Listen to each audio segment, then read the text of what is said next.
ഓം ശാന്തി. ഇന്നത്തെ മുരളിയിൽ പരംപിത പരമാത്മാവ് എന്താണ് പറഞ്ഞിരിക്കുന്നതെന്ന് കേൾക്കാം.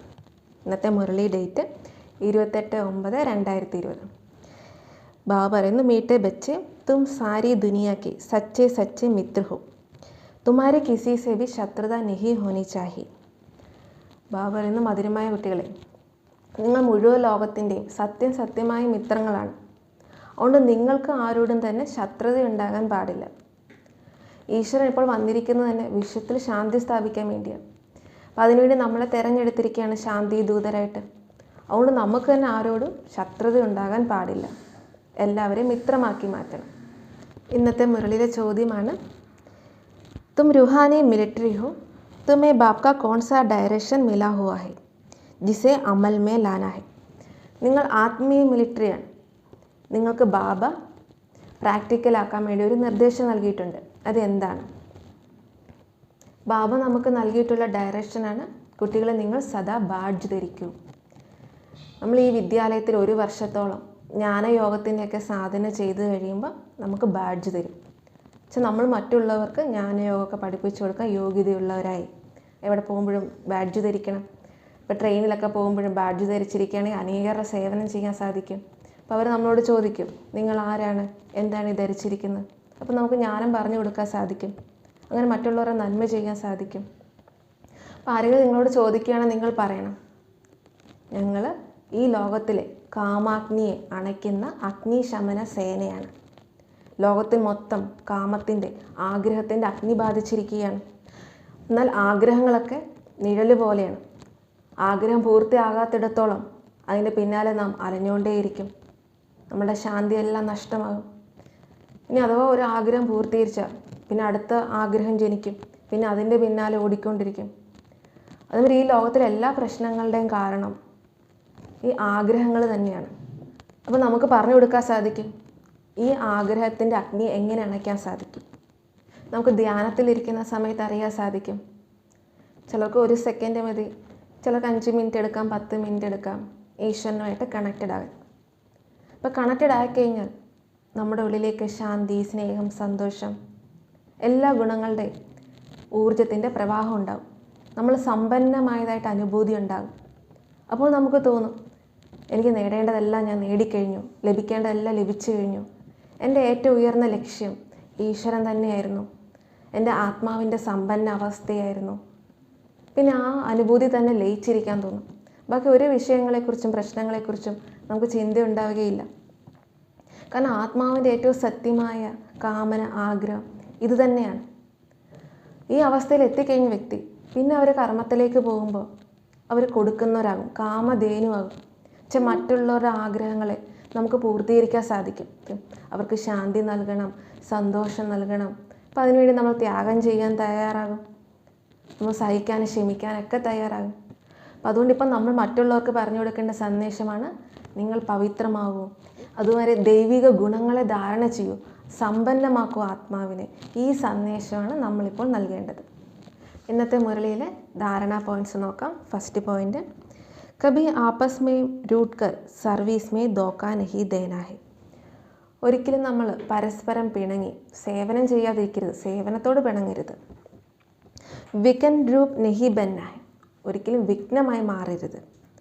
അപ്പനെ കംസോരി നഹി ദിക്കാനി ഹെ, ബാപ്കാ പൂരാ പൂരാ മത്കാർ ബന്നാ ഹെ. അപ്പോൾ നമ്മൾ നമ്മളുടെ ബലഹീനതകളൊന്നും പ്രകടമാക്കരുത്. പൂർണ്ണമായിട്ട് ഇപ്പോൾ നമ്മൾ ഈശ്വരൻ്റെ സഹായികളായിട്ട് മാറണം. രണ്ടാമത്തെ പോയിൻ്റാണ്, കബി കോയി സെ ജഗടാ ആദി ഹുവ പാസ് ഹുവ ഉൻകാ ചിന്ത നഹി കർനാ ഹെ. എപ്പോഴെങ്കിലും ആരോടെങ്കിലൊക്കെ വഴക്കുണ്ടാക്കി പ്രശ്നമൊക്കെ ഉണ്ടായിട്ടുണ്ടെങ്കിൽ പിന്നെ അതിനെക്കുറിച്ച് ചിന്തിച്ചുകൊണ്ടിരിക്കരുത്, അതിനെക്കുറിച്ചൊന്നും ഓർക്കരുത്. കോയിനെ കം ജാസ്തി ബോല തും ഉൻകോ ഭൂൽ ജാവൂ, കൽപ്പ പഹലെ ബി ഐസാ ബോലാത. ആരെങ്കിലും നിങ്ങൾക്ക് ദേഷ്യം ഉണ്ടാകുന്ന രീതിയിൽ, നിങ്ങൾ അപമാനിക്കുന്ന രീതിയിൽ സംസാരിച്ചു നിൽക്കുക. പക്ഷെ നിങ്ങൾ അതിനെയൊക്കെ മറക്കും. കാരണം ഇത് കൽപ്പം മുമ്പ് സംഭവിച്ചിട്ടുള്ളതാണ്. അത് തന്നെ വീണ്ടും ആവർത്തിക്കപ്പെടുകയാണ്. നമുക്ക് ഈ നാടകത്തെക്കുറിച്ച് അറിയാം, ഇത് മംഗളകാരി നാടകമാണ്. ഇവിടെ തീർച്ചയായിട്ടും എല്ലാം ലാസ്റ്റ് ശുഭമായി അവസാനിക്കുകയുള്ളൂ. അതുകൊണ്ട് ആ സമയം കുറച്ച് ശാന്തമായിരിക്കും.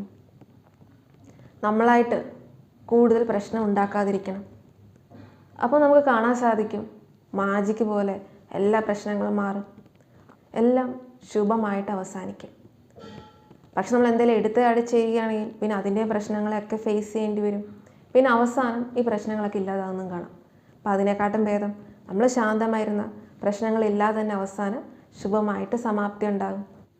ഇന്നത്തെ മുരളി നമുക്ക് ഈശ്വരൻ നൽകുന്ന വരദാനമാണ് ബീത്തി ഹുയി ബാത്തോं को रहम दिल बन समाने वाले ശുഭചിന്തക് ഭവ. ആരുടെയെങ്കിലും കഴിഞ്ഞു പോയ എന്തെങ്കിലും നെഗറ്റീവായ കാര്യങ്ങളൊക്കെ ദയാഹൃദയരായി മാറി അതിനെ ഉൾക്കൊള്ളുന്ന ശുഭചിന്തകരായി ഭവിക്കട്ടെ. एक्सप्लेनेशन. यदि किसी की बीती हुई कमज़ोरी की बातें कोई सुनाए तो शुभ भावना से किनारा कर लो. ആരെങ്കിലും നമ്മളോട് വന്നിട്ട് മറ്റൊരാളെക്കുറിച്ച് അവർ പണ്ട് അങ്ങനെയായിരുന്നു ഇങ്ങനെയായിരുന്നു എന്നൊക്കെ പറയുകയാണെങ്കിൽ, അവരുടെ വ്യർത്ഥമായ കഴിഞ്ഞുപോയ കാര്യങ്ങളെക്കുറിച്ചൊക്കെ പറയുകയാണെങ്കിൽ നമ്മൾ ആ കാര്യങ്ങളൊന്നും ഉള്ളിലേക്ക് എടുക്കാൻ പാടില്ല. ആ വിഷയത്തെയൊക്കെ മാറ്റി നിർത്തും. വ്യർത്ഥ ചിന്ത യാ കംസോരി കി ബാത്തെ ആപ്പസ് മേ നഹി ചലനി ചാഹിയെ. ആ വ്യക്തിയെക്കുറിച്ചുള്ള അവരുടെ വിഷയത്തെക്കുറിച്ചൊക്കെ വ്യർത്ഥമായ ചിന്തനം നടത്തുക, ഇക്കാര്യം ചെയ്യാൻ പാടില്ല. ബീത്തി ഹുയി ബാത്തോं को रहम दिल बनकर संभालो. നമ്മൾ അവരുടെ ആ ബലഹീനത കേൾക്കുമ്പോൾ അതിനെ നമ്മൾ ഉള്ളിൽ ഒതുക്കണം. അപ്പോൾ ആർക്കാണോ ബലഹീനത ഉള്ളത് അവരുടെ ബലഹീനത മാറാൻ വേണ്ടി നമ്മൾ നമ്മുടെ ശുഭഭാവനയിൽ, നമ്മളുടെ മനസ്സാ ശുഭസങ്കല്പത്തിലൂടെ അവർക്ക് ഊർജം നൽകണം. അങ്ങനെ മനസ്സാ സേവ നമ്മൾ ചെയ്യണം. फले संस्कारों के वश कोई उल्टा कहता करता या सुनता है तो उसे परिवर्तन करो. ഇനി ശരി, ആരെങ്കിലും അങ്ങനെ മോശമായ സംസ്കാരങ്ങൾക്ക് വശപ്പെട്ട് നമ്മളോട് എന്തെങ്കിലും വന്ന് പരദൂഷണം പറയുകയാണ്, അല്ലെങ്കിൽ നമ്മളിനി എന്തെങ്കിലും ആരെങ്കിലും പറയുന്നത് കേട്ടു, ശരി, ഇനി ആരെങ്കിലും എന്തെങ്കിലും ചെയ്യുന്നത് കണ്ടു എങ്കിൽ നമ്മൾ ചെയ്യേണ്ടത് ആ കാര്യത്തെ നമ്മുടെ ഉള്ളിൽ ഒതുക്കണം. അവരെ പ്രതി ശുഭം ചിന്തിക്കണം. നമ്മൾ ഒരാളോട് പറഞ്ഞു, പിന്നെ അടുത്ത ആളോട് പറഞ്ഞു, പിന്നെ മൂന്നാമതൊരാളോട് പറഞ്ഞു, ഇങ്ങനെ നമ്മൾ പലരോട് പറഞ്ഞൊരു മാല ഉണ്ടാക്കാൻ പാടില്ല. അങ്ങനെയുള്ളവരെയാണ് ശുഭചിന്തകർ എന്ന് പറയുന്നത്. ഇന്നത്തെ സ്ലോഗനാണ് സന്തുഷ്ടമണി ബനോ तो प्रभु प्रिय लोक प्रिय और स्वयं प्रिय बन जाएंगे. സന്തുഷ്ടമണിയാകും എങ്കിൽ പ്രഭുവിന് ഈശ്വരന് പ്രിയപ്പെട്ടവരാകും. അതുപോലെ നമ്മുടെ കൂടെയുള്ളവർക്കും നമ്മുടെ വീട്ടിലുള്ളവർക്കും നമ്മുടെ മിത്രങ്ങൾക്കും അയൽവക്കക്കാർക്കും നാട്ടുകാർക്കും എല്ലാം പ്രിയപ്പെട്ടവരാകണം. പിന്നെ സ്വയവും നമുക്ക് തന്നെ പ്രിയപ്പെട്ടവരാകും. അങ്ങനെയുള്ള വ്യക്തിയാണ് ശരിക്കും ജീവിതത്തിൽ വിജയിച്ച വ്യക്തി. നമ്മൾ ഈ ഈശ്വര വിശ്വവിദ്യാലയത്തിൽ പഠിക്കുന്നത് ഇതിനു വേണ്ടി തന്നെയാണ്. ആദ്യം നമ്മൾ തന്നെ ഇഷ്ടപ്പെട്ടവരാകണം. ആദ്യം നമ്മൾ ആത്മീയ ഉന്നതിയിലേക്ക് എത്തണം, ഏറ്റവും ശ്രേഷ്ഠമായ അവസ്ഥയിലേക്ക് എത്തിച്ചേരണം. അപ്പോൾ ഈശ്വരനും പ്രിയപ്പെട്ടവരാകണമെങ്കിൽ നമ്മൾ ഈശ്വര നിർദ്ദേശം അനുസരിച്ച് സൽക്കർമ്മങ്ങൾ ചെയ്യുന്നവരായിരിക്കണം. അപ്പോൾ നമ്മുടെ കൂടെയുള്ളവർക്കും കൂടെയുള്ളവർക്ക് പ്രിയപ്പെട്ടവരാണെങ്കിൽ അവരുടെ കുറവുകളൊക്കെ കാണാതെ അവർക്ക് സഹയോഗം കൊടുക്കുന്ന, അവരെ സന്തുഷ്ടരാക്കി വെക്കുന്നവരായി മാറണം. ഇന്ന് പ്രാക്ടീസ് ചെയ്യേണ്ട സമാനമാണ് ഞാൻ ശുഭചിന്തക ആത്മാവാണ്. ഓം ശാന്തി.